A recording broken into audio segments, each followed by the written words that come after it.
그 여자, 애 있대요. 11살짜리 아들이라던데요. 이웃의 말에 정혜순의 가슴이 철렁 내려앉았습니다. 3년 전 이혼한 아들이 재혼을 앞두고 있는데 상대 여자가 아이를 숨기고 있다니 도연이는 또다시 속고 있는 걸까요? 매일 마음을 흔드는 이야기 하나씩 전해드립니다. 좋아요, 구독, 알림 설정은 언제나 무료니까요. 사연 들으시면서 마음에 닿았다면 살짝 응원 부탁드립니다. 그럼 오늘의 사연 시작합니다. 정혜수는 거실 소파에 앉아 창밖을 바라보고 있었습니다. 63살.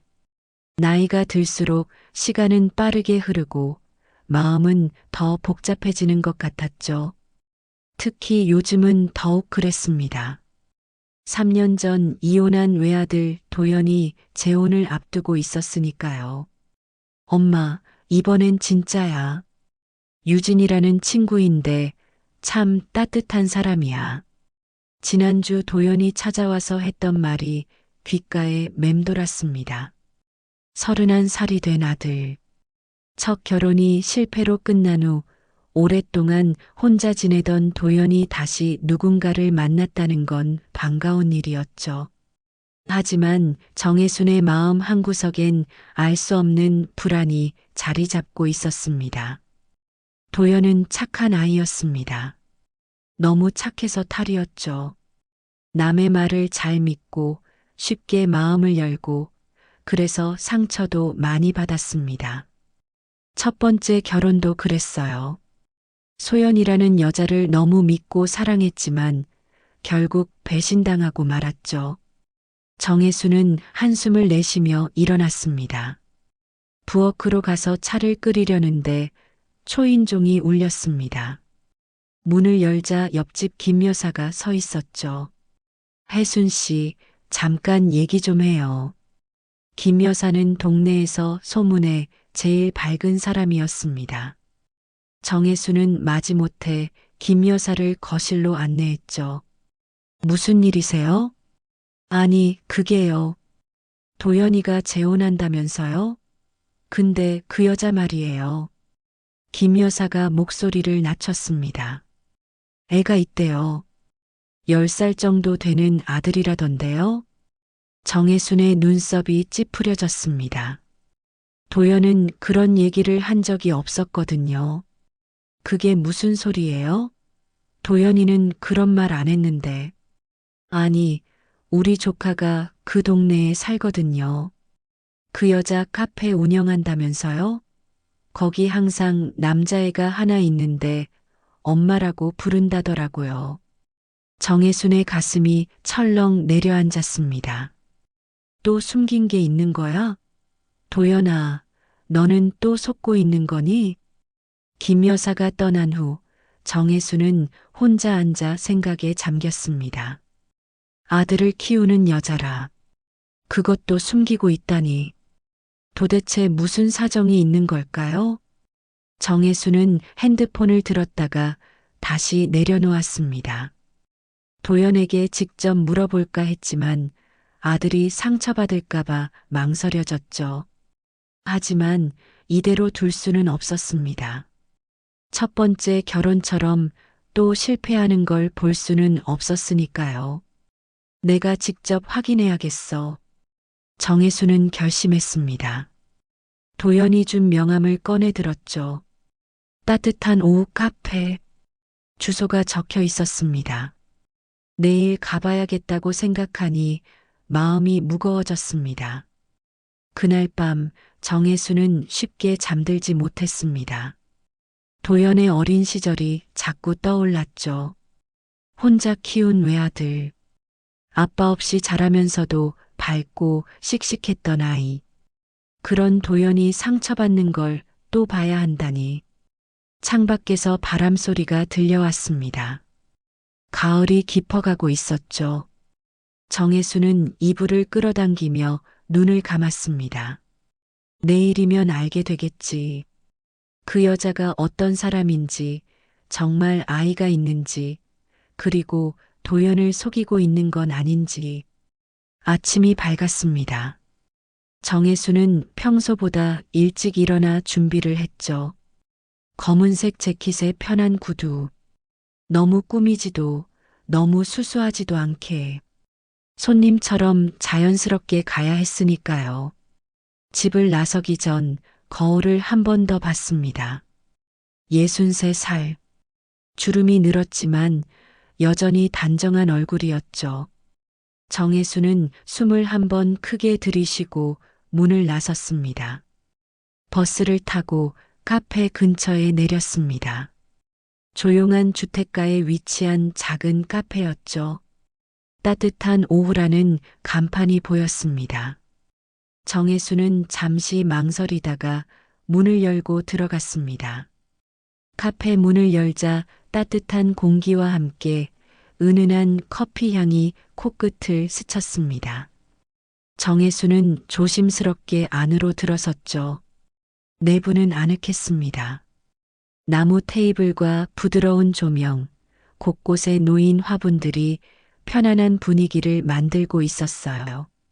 어서 오세요. 오늘 날씨 참 좋죠?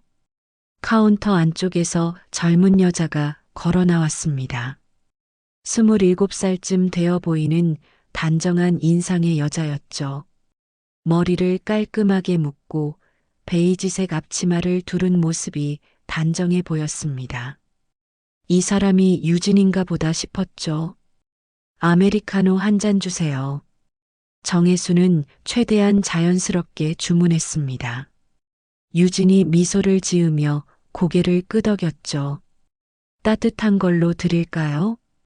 네, 따뜻한 걸로요. 정혜수는 창가 자리에 앉았습니다. 카페를 둘러보니 손님은 정혜순 포함해서 서너 명뿐이었죠. 조용한 오후 시간이었습니다. 그때 정혜순의 눈에 한 아이가 들어왔습니다. 구석 테이블에 조용히 앉아 책을 읽고 있는 남자아이였죠. 10살쯤 되어 보였습니다. 단정한 옷을 입고 연필을 손에 쥔 채 무언가를 열심히 적고 있었어요. 아이는 가끔 고개를 들어 창밖을 바라보다가 다시 책으로 시선을 돌렸습니다. 유진이 커피를 가져다 주었습니다. 정혜수는 자연스럽게 물었죠. 저 아이 사장님 아드님이에요? 유진이 아이를 바라보며 살짝 미소 지었습니다. 동생이에요. 동생이라. 정혜수는 의구심이 들었습니다. 분명 김 여사는 아들이라고 했는데. 유진은 다시 카운터로 돌아갔고 정혜수는 커피를 마시며 계속 관찰했죠. 잠시 후 아이가 일어나 카운터로 갔습니다. 누나, 배고파요. 서준아, 조금만 기다려. 손님 응대하고 간식 줄게. 누나라고 부르는군요. 정혜수는 귀를 기울였습니다. 하지만 아이의 눈빛에는 단순한 남매 이상의 무언가가 있었죠. 의존하고 기대는 눈빛. 마치 엄마를 바라보는 아이 같았습니다. 정혜수는 천천히 카페를 둘러봤습니다. 벽에는 여러 장의 사진이 걸려 있었죠. 커피 사진, 풍경 사진, 그리고 사람들이 찍힌 사진들. 그중 하나가 정혜순의 시선을 끌었습니다. 낡은 액자 속 줄무늬 티셔츠를 입은 꼬마 소년과 20살쯤 되어 보이는 젊은 여자가 손을 꼭 잡고 있었습니다. 배경은 시골 마을처럼 보였죠. 사진은 오래되어 보였지만 두 사람의 표정은 선명했습니다. 특히 꼬마의 눈빛이 인상적이었어요. 그 눈빛, 그 구도, 그리고 그 줄무늬 티셔츠. 정혜순의 기억 속 어딘가에서 스치고 지나간 장면 같았습니다. 어디서 봤더라. 정혜순은 미간을 찌푸리며 기억을 더듬었죠. 손님, 커피 괜찮으세요? 유진이 다가와 물었습니다. 정혜순은 화들짝 놀라 고개를 돌렸죠. 아, 네. 맛있어요. 다행이네요. 혹시 더 필요한 거 있으시면 말씀해 주세요. 유진이 돌아가려 할 때 정혜순이 조심스럽게 물었습니다. 사장님, 여기 오래 하셨어요? 이제 2년 정도 됐네요. 그 전에는 다른 동네에서 작은 가게를 했었고요. 아, 그러세요. 혼자 하시기 힘들지 않으세요? 유진이 잠시 멈칫했습니다. 그리고 부드럽게 웃었죠. 익숙해졌어요. 서준이도 많이 도와주고요. 아, 제 동생 이름이 서준이에요. 서준이라는 이름을 말할 때 유진의 눈빛이 따뜻해졌습니다. 정혜수는 그 모습을 놓치지 않았죠. 저 여자에게 저 아이는 특별한 존재구나. 유진이 다시 카운터로 돌아간 후 정혜수는 사진을 다시 봤습니다. 줄무늬 티셔츠. 갑자기 번쩍 떠오르는 기억이 있었죠. 6년 전 도연이 대학교 4학년 때였습니다. 농촌 봉사활동을 다녀온 날. 도연아, 너 이번에 엄마가 새로 사준 티셔츠가 없는데? 무슨 티셔츠? 줄무늬 티 있잖아. 너 농활 가기 전에 엄마가 백화점에서 사다 준 거. 아, 줄무늬 티. 그거 거기서 만난 꼬마한테 줬어. 옷이 너무 낡았길래. 그때 도연이 말했던 이야기가 생각났습니다. 논두렁에서 미끄러져 다리를 다쳤는데 어떤 꼬마가 도와줬다고, 누나를 데려와서 집까지 부축해줬다고 했죠. 이름도 묻지 못하고 헤어졌다며 아쉬워했던 기억이 났습니다. 정혜수는 가슴이 뛰기 시작했습니다. 설마 그때 그 꼬마가 저 아이란 말인가? 그럼 유진이 그때 그 누나라는 건가? 카페 문이 열리고 새로운 손님이 들어왔습니다. 중년 여자 둘이었죠. 정혜수는 자리에서 일어났습니다. 오늘은 여기까지만 확인하고 가야겠다고 생각했어요. 너무 오래 있으면 의심받을 수도 있으니까요. 계산대로 가서 카드를 내밀었습니다. 유진이 결제를 하는 동안 정혜수는 마지막으로 한 번 더 물었죠. 동생이 참 의젓하네요. 공부도 열심히 하는 것 같고. 감사해요. 착한 아이예요. 부모님은 어디 가셨어요? 유진의 표정이 잠시 어두워졌다가 다시 밝아졌습니다. 아, 네, 사정이 있어서 둘이 살고 있어요. 정혜수는 더 묻지 않았습니다. 카페를 나와 걸으면서 생각했죠. 동생이라면서 왜 아들이라고 소문이 났을까? 그리고 정말 그때 그 남매가 맞는 걸까? 집에 돌아온 정혜수는 도연의 오래된 앨범을 꺼냈습니다. 대학 시절 사진들을 뒤적이다가 농활 사진을 찾았죠. 도연이 다른 학생들과 찍은 단체 사진 속에서 도연이 입고 있던 줄무늬 티셔츠가 보였습니다. 맞아, 이 티셔츠야. 정혜수는 확신했습니다. 카페에서 본 사진 속 아이가 입고 있던 티셔츠와 똑같았어요. 그렇다면 정말 그때 그 남매란 말인가? 하지만 여전히 풀리지 않는 의문이 있었습니다. 왜 동생을 데리고 사는 걸까? 부모님은 정말 안 계신 걸까? 그리고 도연은 이 사실을 알고 있는 걸까? 정혜수는 한숨을 쉬었습니다. 내일 다시 가봐야겠다고 생각했죠. 좀 더 자세히 알아봐야 했습니다. 도연의 행복이 달린 일이니까요. 그날 밤 정혜수는 도연에게 전화를 걸까 말까 고민했습니다.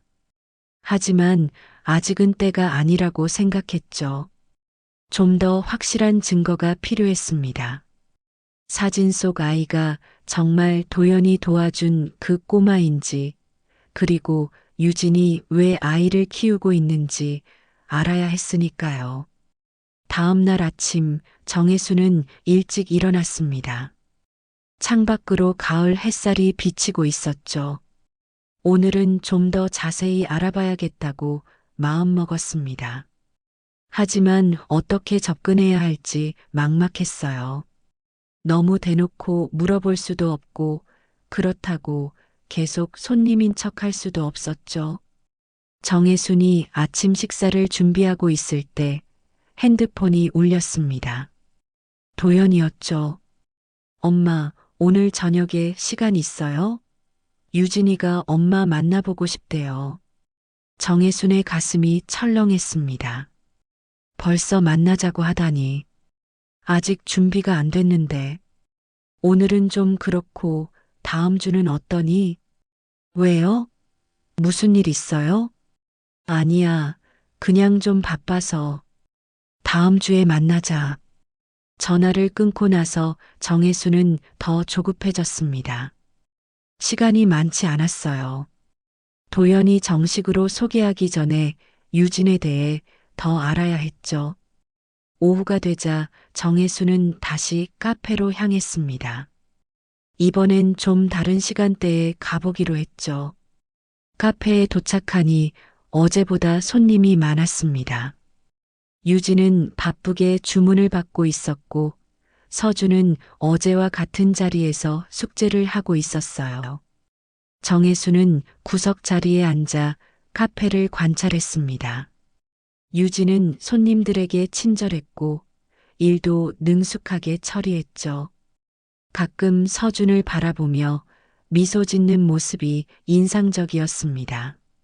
1시간쯤 지났을까요? 손님들이 빠지고 카페가 조용해졌습니다. 유진이 서준에게 다가가 머리를 쓰다듬으며 뭔가 말했죠. 서준이 고개를 들어 유진을 바라봤습니다. 그 눈빛에는 깊은 신뢰와 애정이 담겨 있었어요. 정혜수는 문득 6년 전을 떠올렸습니다. 도연이 농활에서 돌아온 날 평소와 달리 뭔가 생각에 잠겨 있었죠. 엄마, 사람이 사람을 돕는다는 게 참 신기한 일이야. 갑자기 무슨 소리니? 그냥 오늘 어떤 사람들한테 도움을 받았거든. 이름도 모르는 사람들인데 그렇게 친절할 수가 있나 싶어서. 도연은 그날 있었던 일을 자세히 말해줬습니다. 논두렁에서 미끄러져 발목을 삐끗했는데 5살쯤 된 꼬마가 나타났다고 했죠. 그 꼬마가 누나를 데려왔고 누나는 도연을 집으로 데려가 치료해줬다고 했습니다. 그 누나가 20살쯤 됐나? 되게 어린데 애를 혼자 키우는 것 같았어. 부모님은 안 계신 것 같고. 불쌍하네. 어떻게 그런 어린 나이에. 그러니까. 근데 참 밝더라고. 힘든 내색 하나 안 하고. 오히려 날 걱정해주고. 도연은 떠나면서 가지고 있던 돈을 두고 오려 했지만 그 누나가 완강히 거절했다고 했습니다. 대신 도연은 입고 있던 줄무늬 티셔츠를 꼬마에게 줬죠. 꼬마가 입고 있던 옷이 너무 낡아서였습니다. 다시 만나고 싶었는데 연락처도 못 물어봤어. 이름도 모르고. 그때 도연의 아쉬워하던 표정이 아직도 생생했습니다. 정혜수는 카페에서 본 사진을 다시 떠올렸죠. 그 사진이 6년 전쯤 찍은 것 같다고 생각했는데 시기가 딱 맞아떨어졌습니다. 정혜순이 생각에 잠겨 있을 때 카페 문이 열렸습니다. 들어온 사람을 보고 정혜순은 깜짝 놀랐죠.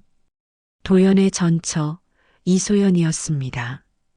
소연은 유진에게 다가가 뭔가 말했습니다. 정혜수는 귀를 기울였지만 잘 들리지 않았죠. 유진의 표정이 조금 굳어지는 게 보였습니다. 소연은 계속 뭔가 말했고 유진은 고개를 저으며 대답했어요. 죄송하지만 그런 말씀은 듣고 싶지 않네요. 유진의 목소리가 단호했습니다. 소연이 비웃듯이 말했죠. 도연 씨가 알아야 할 것 같은데 당신이 데리고 있는 애가 동생인지 아들인지도 모른다는 거. 정혜순의 눈이 커졌습니다. 소연이 왜 여기 있는 거지? 그리고 저런 말을 하는 이유는 뭘까? 유진이 차분하게 대답했습니다. 서준은 제 동생이 맞아요. 그리고 도연 씨는 이미 다 알고 있습니다. 정말요? 그의 아빠가 누군지도 알고 있나요? 당신 엄마가 어떤 사람이었는지도? 유진의 얼굴이 창백해졌습니다. 하지만 곧 침착함을 되찾았죠.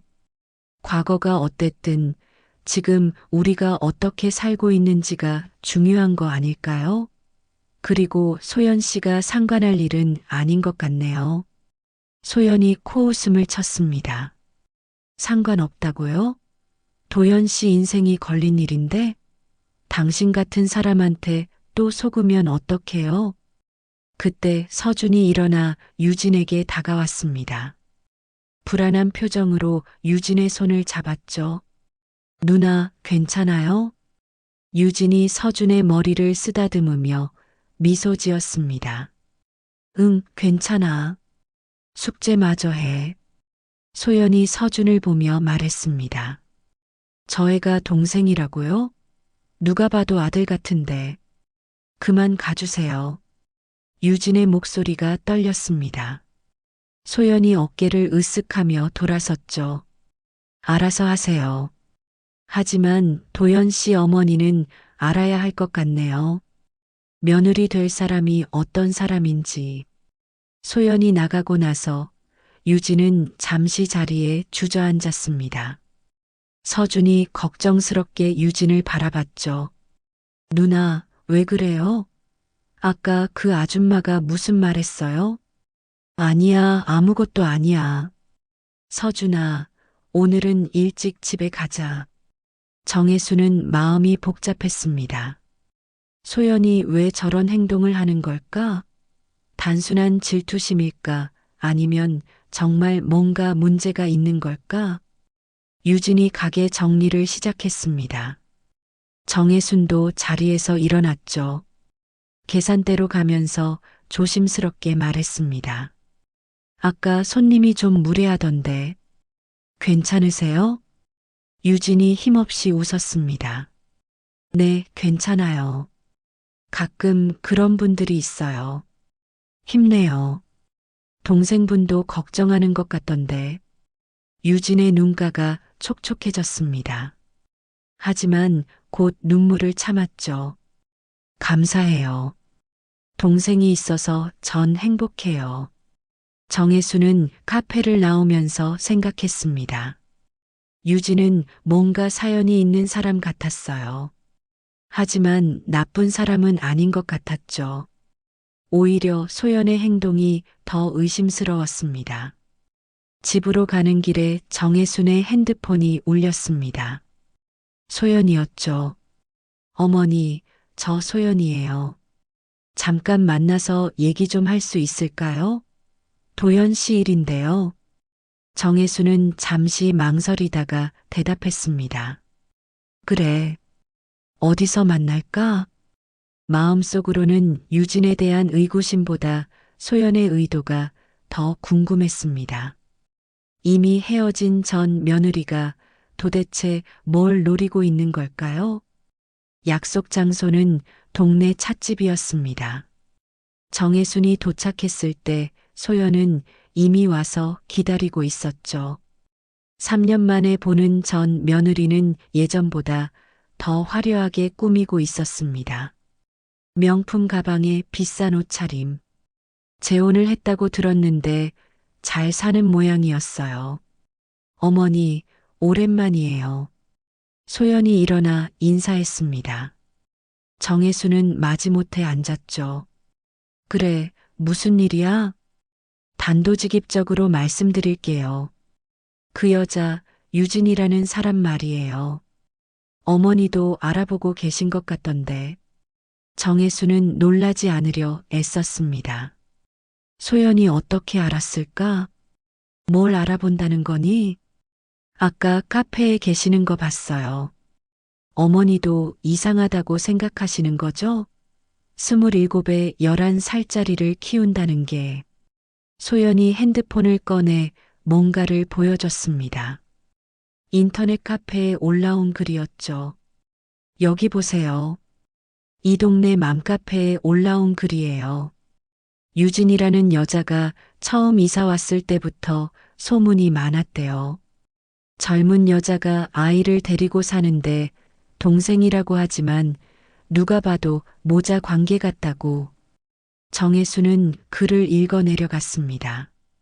추측성 글들이 대부분이었지만 몇몇 내용은 구체적이었죠.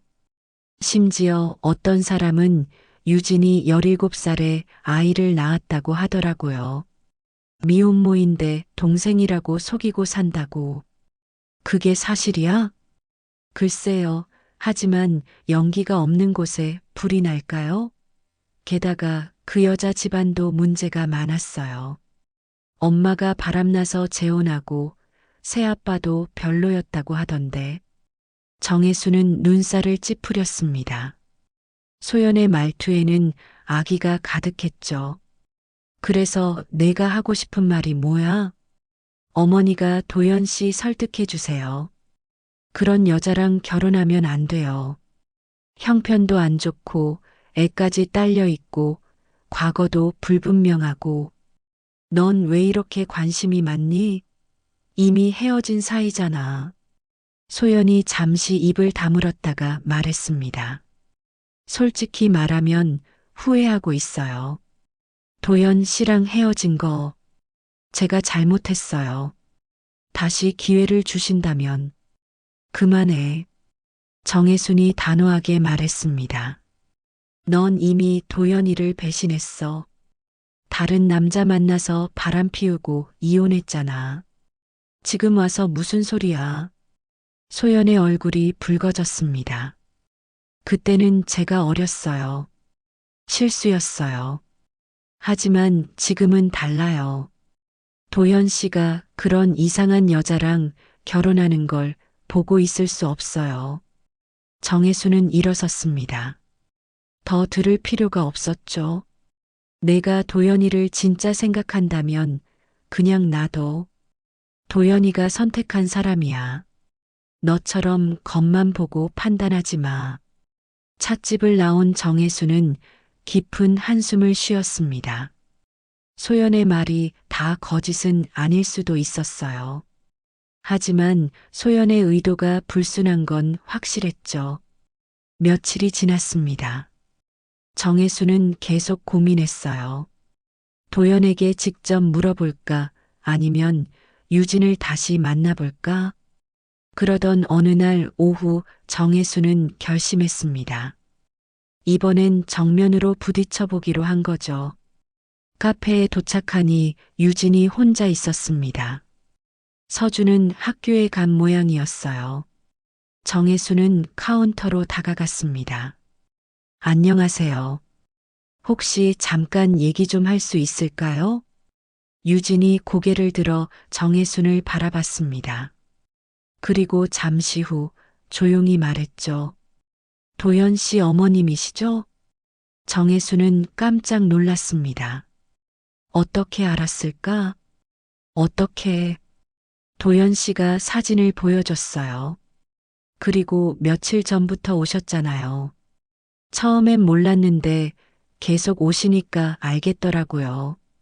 유진이 앞치마를 벗으며 말했습니다. 제대로 인사도 못 드렸네요. 앉으세요. 차 한 잔 대접할게요. 정혜수는 어리둥절한 채로 자리에 앉았습니다. 유진이 차를 가져와 앞에 놓았죠. 죄송해요. 먼저 찾아뵙고 인사드렸어야 했는데. 도연 씨가 어머님이 부담스러워 하실까봐 천천히 하자고 해서요.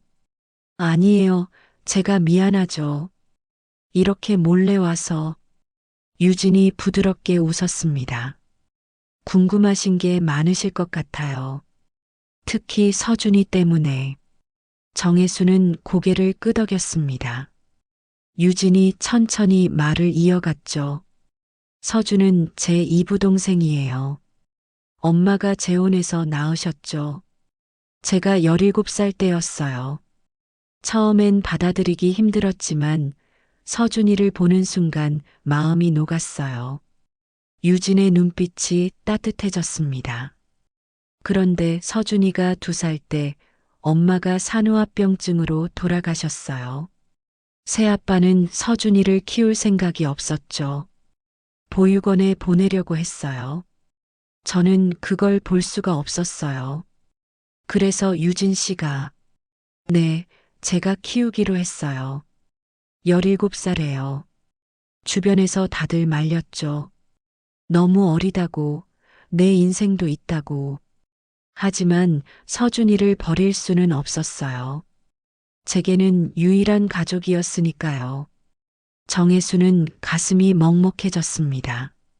17살. 고등학생 나이에 아이를 키우기로 결정했다니.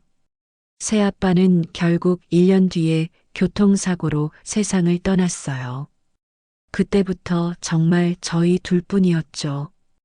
힘들었지만 후회한 적은 없어요. 서준이가 있어서 저도 살 수 있었거든요. 유진이 벽에 걸린 사진을 바라봤습니다. 그 줄무늬 티셔츠 사진이었죠. 6년 전 일도 기억하세요? 정혜순이 놀라서 물었습니다. 그때 논두렁에서 다친 대학생이 우리 도연이었구나?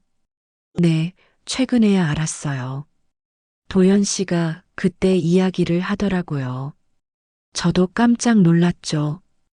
그때 서준이가 5살이었는데 형 다쳤다고 막 울면서 저를 데려갔거든요. 유진이 미소 지으며 말을 이어갔습니다. 도연 씨가 서준이한테 준 티셔츠 아직도 간직하고 있어요. 서준이가 그 옷을 너무 아꼈거든요. 좋은 형이 준 선물이라고. 정혜수는 눈시울이 뜨거워졌습니다. 운명이라는 게 있다면 이런 걸까요? 도연이는 이 사실을 다 알고 있니? 네, 다 말했어요. 제 과거도 서준이 이야기도. 그랬더니 도연 씨가 그러더라고요. 오히려 자기가 감사하다고. 그때 도움받은 것도 지금 만난 것도. 유진이 정혜순을 똑바로 바라봤습니다. 어머님, 저는 도연 씨한테 완벽한 사람은 아니에요. 돈도 없고 학벌도 없고 남동생이지만 제 아이처럼 키운 서준이도 있고요. 하지만 도연 씨를 진심으로 사랑해요. 서준이도 도연 씨를 정말 좋아하고요. 정혜수는 한참을 말없이 유진을 바라봤습니다. 이 젊은 여자가 얼마나 힘든 길을 걸어왔을까. 그리고 그 힘든 길에서도 따뜻한 마음을 잃지 않았구나. 유진 씨, 네, 어머님. 고생 많이 했네요. 그 한마디에 유진의 눈에서 눈물이 흘러내렸습니다. 정혜수는 유진의 손을 잡았죠. 이제 혼자가 아니에요. 우리가 가족이 될 거니까요. 유진의 눈물이 멈추지 않았습니다. 정혜수는 손수건을 꺼내 유진에게 건넸죠. 10년 동안 혼자 짊어져 온 무게가 얼마나 무거웠을까요? 정혜수는 유진이 진정될 때까지 조용히 기다렸습니다. 죄송해요, 어머님. 갑자기 이렇게. 괜찮아요. 울고 싶을 때는 우는 게 좋아요. 유진이 눈물을 닦으며 말했습니다. 사실 제일 걱정했던 게 어머님이었어요. 도연 씨는 저랑 서준이를 이해해 주지만 어머님은 받아들이기 힘드실 거라고 생각했거든요. 나도 처음엔 걱정했어요. 애가 있다는 소문도 들었고 도연이가 또 상처받을까 봐서요. 하지만 이제 알았어요. 유진 씨가 얼마나 강하고 따뜻한 사람인지. 그때 카페 문이 열렸습니다. 학교를 마친 서준이 들어왔죠. 서준은 정혜순을 보고 잠시 멈칫했습니다. 누나, 손님이세요? 유진이 서준에게 손짓했습니다. 서준아, 이리 와. 인사드려. 도연 씨 어머님이셔. 서준의 눈이 동그래졌습니다. 조심스럽게 다가와 인사했죠. 안녕하세요. 장서준입니다. 정혜수는 서준을 자세히 봤습니다. 단정한 얼굴에 똑똑해 보이는 눈. 6년 전 사진 속 그 5살 꼬마가 이렇게 컸구나 싶었죠. 안녕, 서준아. 이렇게 보니 더 의젓하네. 서준이 수줍게 웃었습니다. 유진이 서준의 어깨를 감싸며 말했죠. 서준이가 도연 씨를 정말 좋아해요. 형이라고 부르면서 잘 따르거든요. 그래, 도연이 아저씨가 좋아? 서준이 고개를 끄덕였습니다. 네, 도연 형은 정말 좋은 사람이에요. 저한테도 잘해주고, 누나한테도 잘해주고. 그 순간 정혜순의 핸드폰이 울렸습니다. 도연이었죠. 엄마, 어디에요? 오늘 일찍 퇴근했는데 같이 저녁 먹을까 해서. 정혜순이 유진을 바라봤습니다.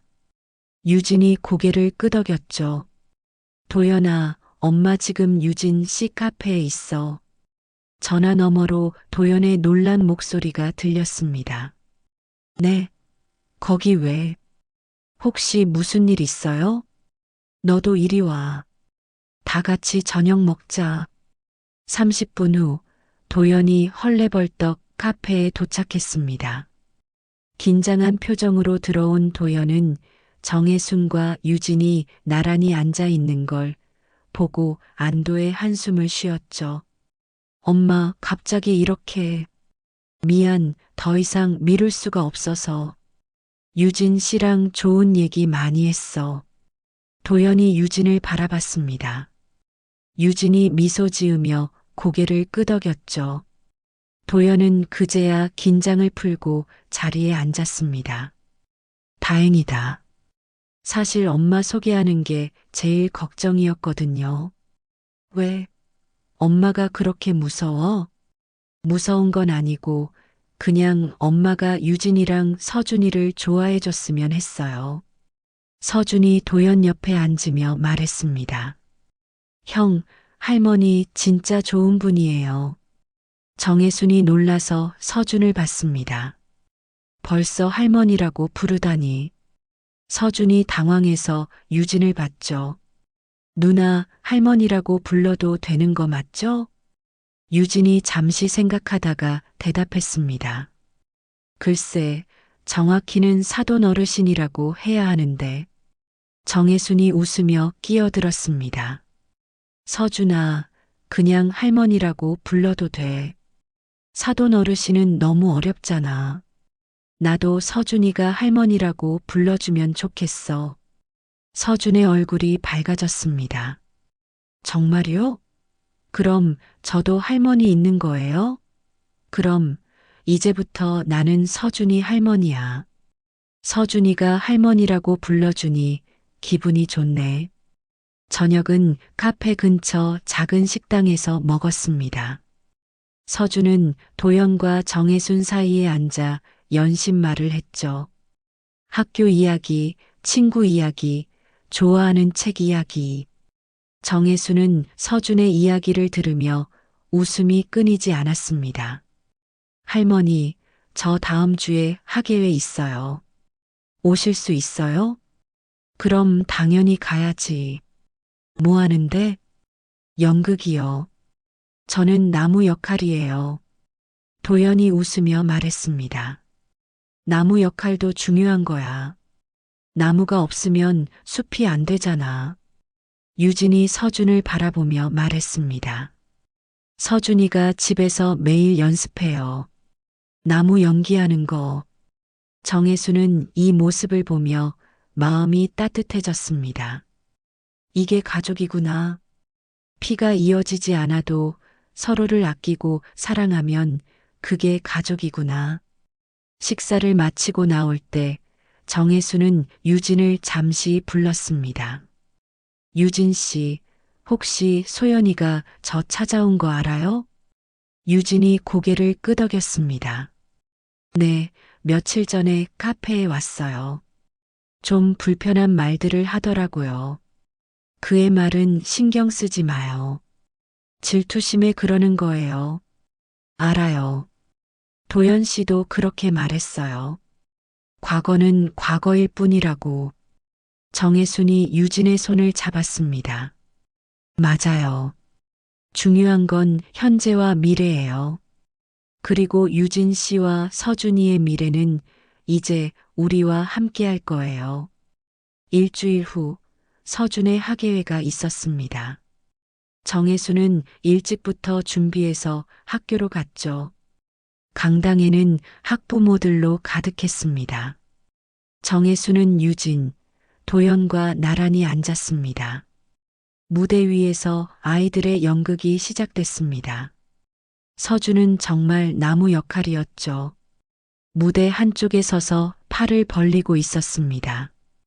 대사는 한마디뿐이었지만 서준은 최선을 다했습니다. 나는 천년된 나무입니다. 많은 것을 보고 들었죠. 그 한마디를 할 때 서준은 객석의 가족들을 바라봤습니다. 정혜수는 서준과 눈이 마주쳤죠. 서준이 살짝 웃었습니다. 정혜순도 따라 웃으며 손을 흔들었습니다. 연극이 끝나고 서준이 뛰어왔습니다. 할머니, 저 잘했어요? 그럼 최고였어. 진짜 나무 같았어. 서준이 해맑게 웃었습니다. 도연이 서준을 안아올리며 말했죠. 우리 서준이가 최고의 나무였어. 유진이 눈시울을 붉히며 이 모습을 바라봤습니다. 정혜수는 유진의 어깨를 감쌌죠. 이제 혼자가 아니에요. 우리가 있잖아요. 그날 밤 정혜수는 집에 돌아와 일기를 썼습니다. 오랜만에 쓰는 일기였죠. 오늘 손자 같은 아이를 얻었다. 피 한 방울 섞이지 않았지만 이미 내 가족이다. 서준이라는 아이. 착하고 똑똑하고 사랑스러운 아이. 그리고 며느리도 얻었다. 유진이라는 강하고 따뜻한 여자. 도연이가 참 좋은 사람을 만났다. 6년 전 그 인연이 이렇게 이어질 줄 누가 알았을까?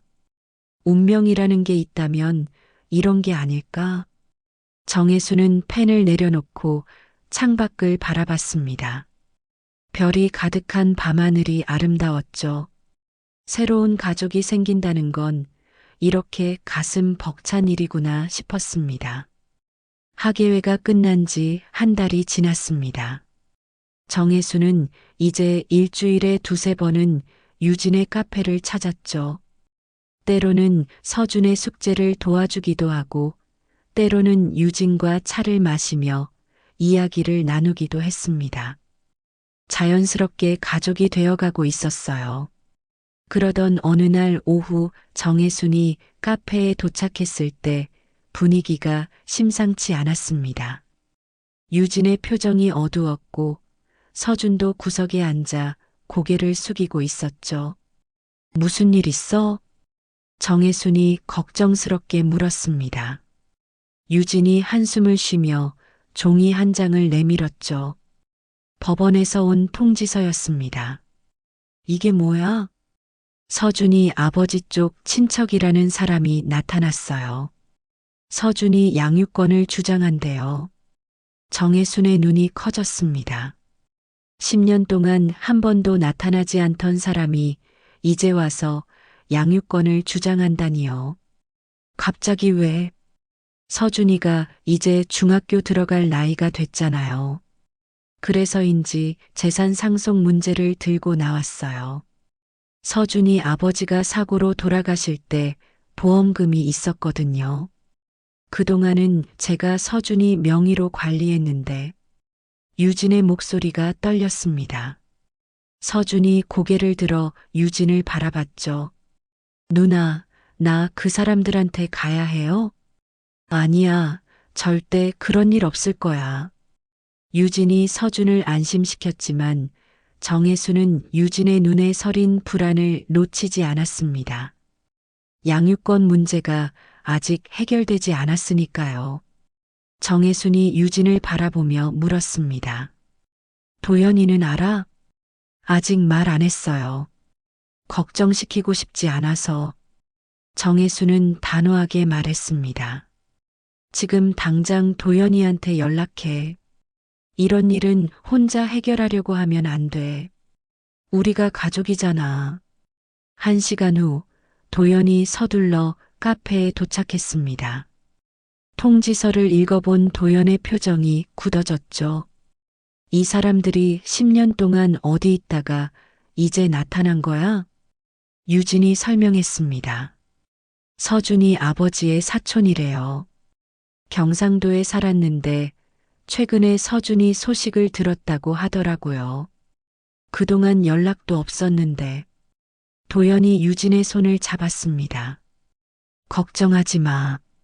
내가 변호사 친구한테 연락해 볼게. 10년 동안 키운 사람이 너인데 이제 와서 양육권 주장은 말이 안 돼. 서준이 도연에게 다가와 조심스럽게 물었습니다. 형, 나 정말 누나랑 계속 살 수 있는 거 맞아요? 당연하지. 서준이는 우리 가족이야. 아무도 떼어놓을 수 없어. 며칠 후 도연의 변호사 친구가 상담을 위해 카페를 찾았습니다.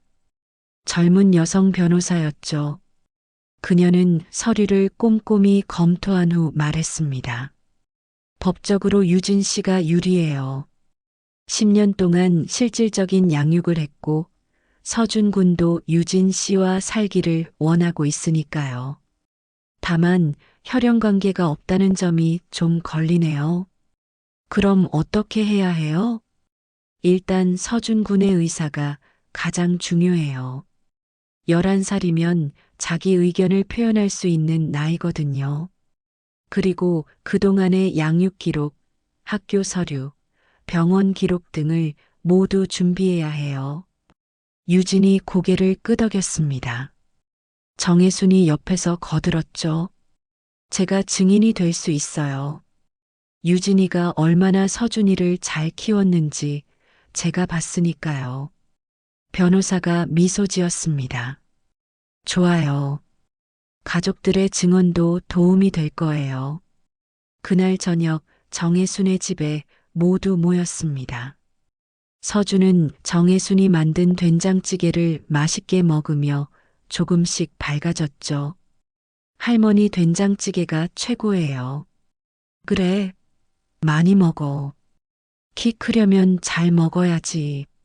식사 후 어른들이 거실에서 대화를 나누는 동안 서준은 책을 읽고 있었습니다. 그때 초인종이 울렸죠. 도연이 문을 열자 뜻밖의 사람이 서 있었습니다. 소연이었죠. 도연 씨, 잠깐 얘기 좀 해요. 무슨 일이야? 여기는 왜? 소연이 거실을 힐끗 보며 말했습니다. 그 여자 일로 왔어요. 양육권 소송건 들었어요. 유진이 일어섰습니다. 정혜순이 유진을 안치며 직접 나섰죠. 소연아, 내가 왜 여기 있니? 어머니, 제가 도움이 될 수 있을 것 같아서요. 모두가 의아한 표정을 지었습니다. 소연이 계속 말했죠. 사실 그 친척이라는 사람 제가 알아봤어요. 돈 때문에 나타난 거 맞아요. 서준이한테 상속될 재산이 꽤 있다는 걸 최근에 알았대요. 도연이 눈살을 찌푸렸습니다. 그걸 내가 왜 알아봤어? 소연이 잠시 망설이다가 말했습니다. 처음엔 유진 씨 흠집 내려고 알아본 거였어요. 근데 알아보다 보니까 유진 씨가 정말 대단한 사람이더라고요. 모두가 놀란 표정으로 소연을 바라봤습니다. 소연이 유진을 보며 말을 이어갔죠. 17살의 동생을 떠맡아서 10년을 키웠다고요? 학교도 제대로 못 다니고 알바를 전전하면서 솔직히 저라면 못했을 거예요. 소연이 가방에서 서류를 꺼냈습니다. 이거 그 친척이라는 사람의 신상 정보예요. 도박 전과도 있고 빚도 많아요. 이런 사람한테 서준이를 맡길 순 없잖아요. 유진이 놀라서 소연을 바라봤습니다. 왜, 왜 도와주시는 거예요? 소연이 쓴웃음을 지었습니다. 죄송해요. 그동안 제가 너무 못되게 굴었죠. 질투심에 눈이 멀어서. 하지만 이건 아이의 미래가 달린 일이잖아요. 제가 아무리 나빠도 그 정도는 아니에요. 정혜순이 소연의 어깨를 토닥였습니다. 고맙다, 소연아. 이제라도 이렇게 생각해줘서. 소연이 도연을 바라봤습니다. 도연 씨, 좋은 사람 만났네요. 행복하세요. 진심이에요. 소연이 떠난 후 거실에는 잠시 침묵이 흘렀습니다. 서준이 책을 덮고 다가왔죠. 누나, 아까 그 이모는 누구예요? 도연 형의 친구야. 너를 도와주려고 왔어. 서준이 고개를 끄덕였습니다. 그리고 유진을 꼭 안았죠. 누나, 나 누나랑 계속 살 거야. 그 사람들한테 안 갈 거야. 유진이 서준을 안으며 눈물을 참았습니다. 도연과 정혜순도 그들을 감싸 안았죠. 네 사람이 하나가 된 순간이었습니다. 일주일 후 첫 조정 기일이 있었습니다. 서준이 직접 판사님 앞에서 자신의 의사를 밝혔죠. 저는 누나랑 살고 싶어요. 누나는 제가 아기 때부터 키워줬어요. 진짜 엄마처럼요. 저한테는 누나가 엄마예요. 판사님이 부드럽게 물었습니다. 혈연 관계인 친척 어른과는 살고 싶지 않니? 그 사람은 모르는 사람이에요. 한 번도 만난 적 없어요. 저는 누나랑 그리고 이제 우리 가족이 된 도연 형, 할머니랑 살고 싶어요. 변호사가 제출한 서류들도 완벽했습니다. 10년간의 양육 기록, 학교 선생님들의 추천서, 이웃들의 증언. 모두가 유진이 얼마나 헌신적으로 서준을 키웠는지 증명했죠. 상대편 친척은 제대로 된 주장도 하지 못했습니다. 소연이 제공한 정보대로 그는 경제적으로 불안정했고 진정으로 서준을 키울 의사도 없어 보였어요. 조정이 끝나고 법원을 나오는 길 유진은 다리에 힘이 풀려 잠시 멈춰 섰습니다. 도연이 재빨리 유진을 부축했죠. 괜찮아? 네, 그냥 긴장이 풀려서요. 서준이가 너무 잘해줘서 다행이에요. 서준이 유진의 손을 꼭 잡았습니다. 누나, 이제 안심해도 되는 거죠? 그 사람들 다시는 안 오는 거죠? 변호사가 미소 지으며 대답했습니다. 오늘 서준 군이 명확하게 의사 표현을 했고 상대방도 별다른 준비가 없었어요. 아마 다음 기일에는 결론이 날 것 같아요. 정혜순이 서준의 머리를 쓰다듬었습니다. 우리 서준이 오늘 정말 씩씩했어. 할머니가 자랑스러워. 법원 앞 식당에서 늦은 점심을 먹었습니다. 분위기가 한결 가벼워졌죠. 서준은 평소보다 말이 많아졌습니다. 판사님이 되게 친절하셨어요. 무서울 줄 알았는데. 그래, 서준이가 진심을 말하니까 판사님도 다 아신 거야. 도연이 말했습니다. 유진은 조용히 밥을 먹으며 생각에 잠겨 있었죠. 정혜순이 유진의 표정을 살피며 물었습니다. 유진아, 무슨 생각해? 그냥 참 많은 일이 있었다는 생각이 들어서요. 서준이를 처음 안았을 때가 엊그제 같은데 벌써 이렇게 컸네요. 유진의 눈가가 촉촉해졌습니다. 사실 처음엔 무서웠어요. 17살의 동생을 책임진다는 게. 하지만 서준이를 보육원에 보낼 수는 없었어요. 우린 둘뿐인 가족이었으니까요. 서준이 유진을 바라봤습니다. 누나, 나도 기억나요. 어렸을 때 누나가 밤마다 자장가 불러준 거. 내가 그걸 어떻게 기억해? 기억해요. 누나가 울면서 자장가 불러줬잖아요. 유진이 놀라서 서준을 봤습니다. 서준이 계속 말했죠.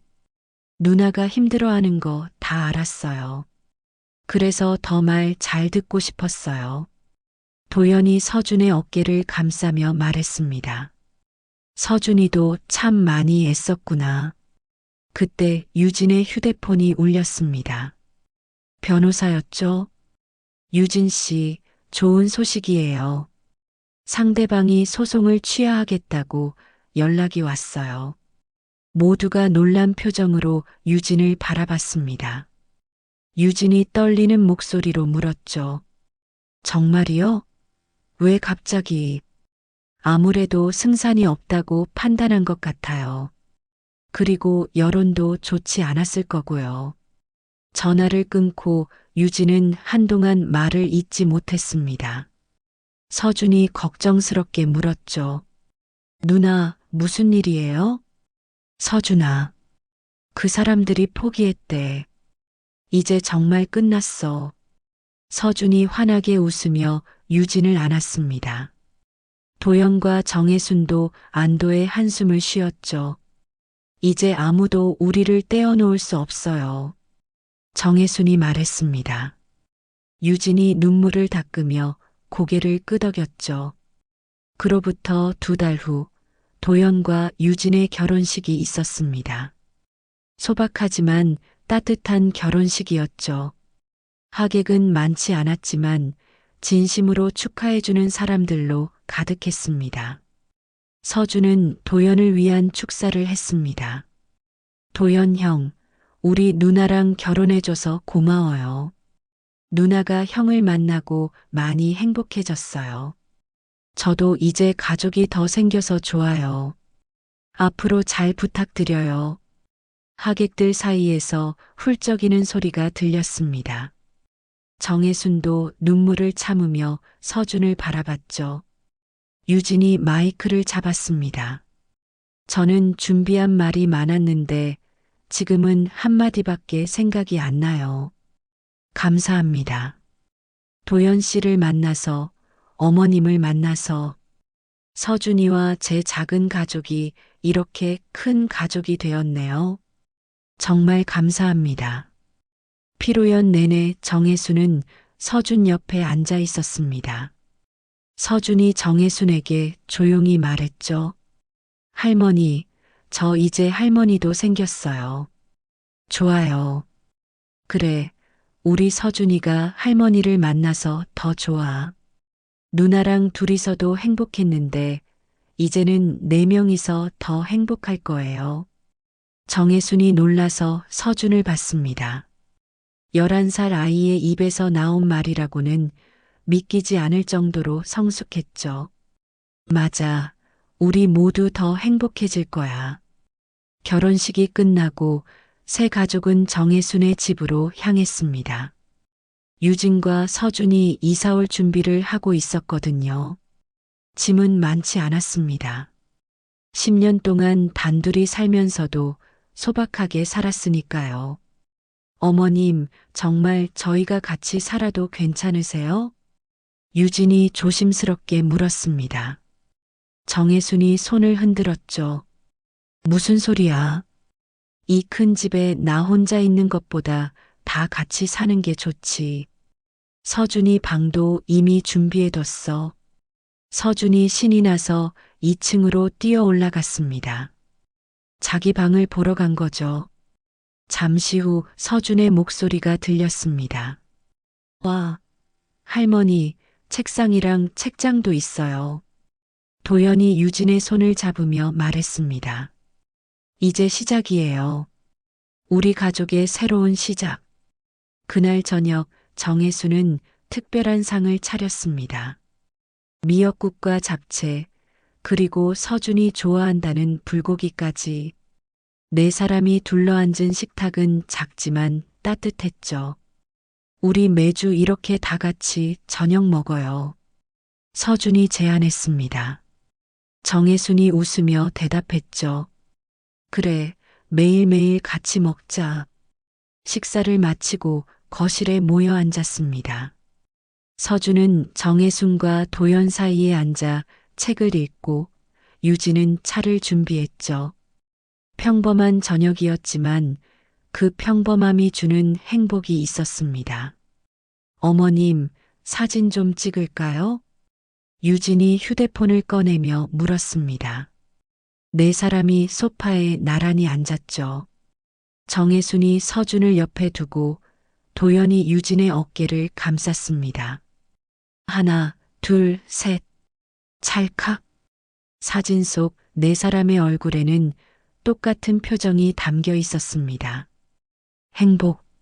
작은 가족들이 만나 큰 가족이 된 사람들의 행복한 미소였죠. 밤이 깊어가고 서준이 먼저 자러 올라갔습니다. 계단을 오르다가 서준이 돌아보며 말했죠. 누나, 형, 할머니, 잘 자요. 내일도 좋은 하루 보내요. 서준이 환하게 웃으며 계단을 올라갔습니다. 유진은 서준의 뒷모습을 따뜻한 눈길로 바라봤죠. 도연이 유진에게 말했습니다. 서준이가 정말 밝아. 유진이가 잘 키웠어. 혼자 키운 게 아니에요. 서준이가 저를 키운 것 같아요. 그 아이가 있어서 제가 버틸 수 있었거든요. 정혜순이 두 사람을 바라보며 미소 지었습니다. 이제 서준이한테는 우리도 있잖아. 혼자 짊어지지 않아도 돼. 맞아. 이제는 우리 모두가 서준이의 가족이니까. 도연이 말했습니다. 유진이 고개를 끄덕였죠. 서준이도 그걸 아는 것 같아요. 요즘 정말 행복해 보여요. 가족이 늘어나서. 정혜순이 일어서며 말했습니다. 늦었네. 이제 다들 쉬자. 내일부터는 정말 한 집에서 사는 거니까 아침 일찍 일어나야겠다. 어머님도 안녕히 주무세요. 유진과 도연이 인사했습니다. 정혜수는 계단을 오르다가 잠시 멈춰서서 말했죠. 참 유진아. 내일부터 카페는 어떻게 할 거니? 계속 운영하려고요. 여기서도 가까우니까 출퇴근하면서요. 그래, 유진이가 좋다면 계속해야지. 서준이도 학교 끝나고 거기서 기다리고. 네, 그게 익숙해서요. 어머니도 자주 놀러 오세요. 정혜순이 고개를 끄덕였습니다. 그래야겠네. 이제 내 일과에 카페 가기도 추가해야겠어. 모두가 웃으며 각자의 방으로 향했습니다. 정혜수는 방에 들어가 일기장을 펼쳤죠. 오늘은 특별한 날이다. 우리 가족이 더 커진 날. 서준이와 유진이가 이사 왔다. 혈연으로 이어진 건 아니지만 마음으로 이어진 가족. 앞으로 이 집이 얼마나 시끌벅적해질지 벌써부터 기대가 된다. 창밖에는 별이 가득한 밤하늘이 펼쳐져 있었습니다. 한 지붕 아래 네 가족이 각자의 꿈을 꾸며 잠든 평화로운 밤이었죠. 새로운 생활이 시작된 지 석 달이 지났습니다. 정혜순의 집은 예전과는 완전히 달라졌죠.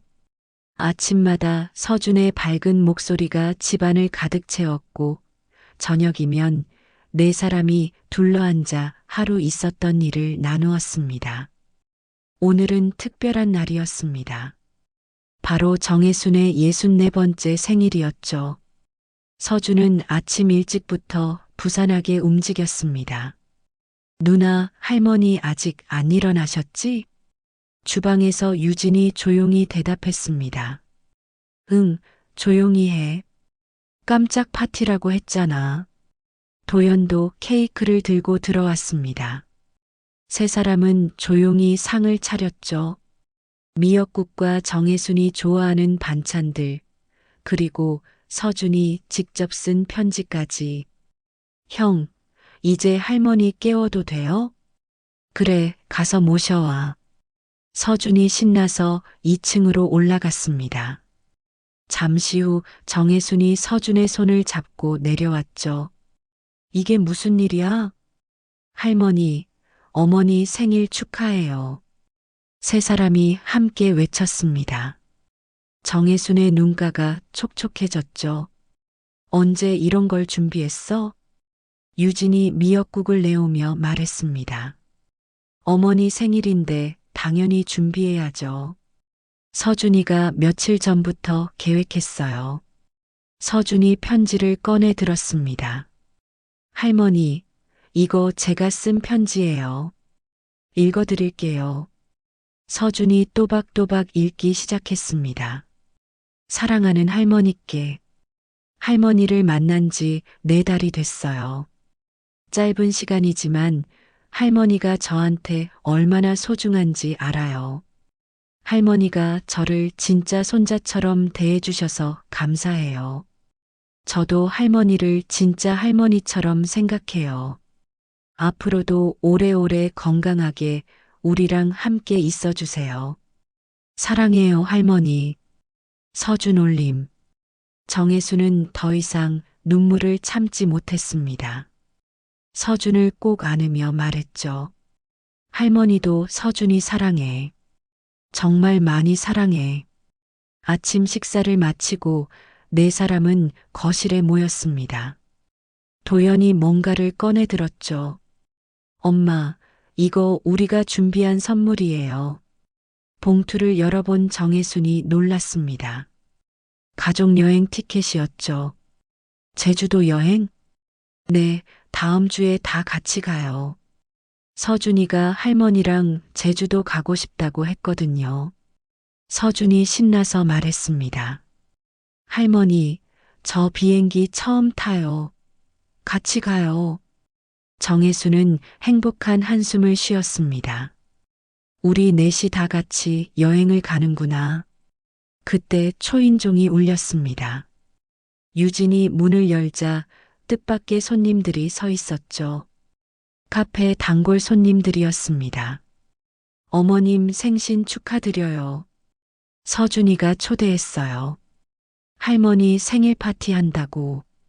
집안이 금세 북적거렸습니다.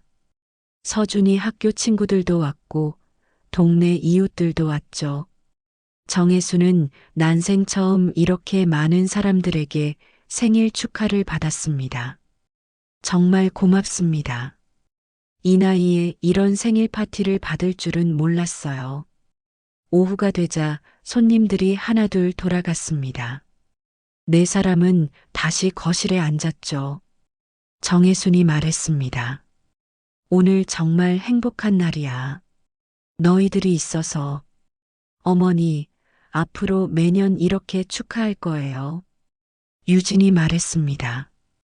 도연도 거들었죠. 맞아요. 내년엔 더 크게 할 거예요. 서준이 정혜순의 팔에 기대며 말했습니다.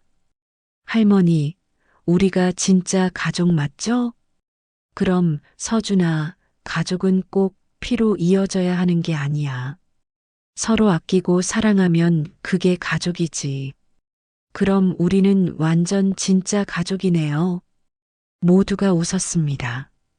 유진이 핸드폰을 꺼냈죠. 사진 찍어요. 오늘 기념으로.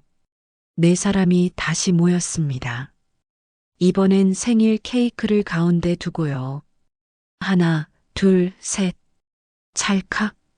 사진 속 네 사람의 표정은 한 가지였습니다. 행복.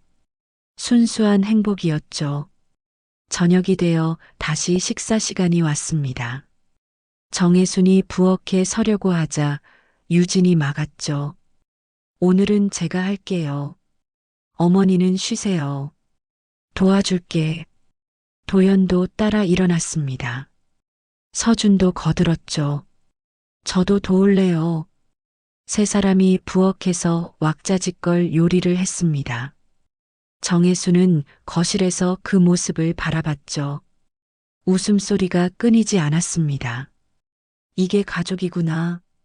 정혜수는 생각했습니다.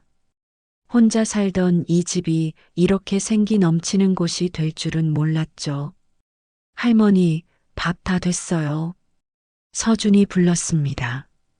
정혜순이 식탁에 앉자 세 사람이 준비한 음식들이 차례로 나왔죠. 서툴지만 정성이 가득한 음식들이었습니다.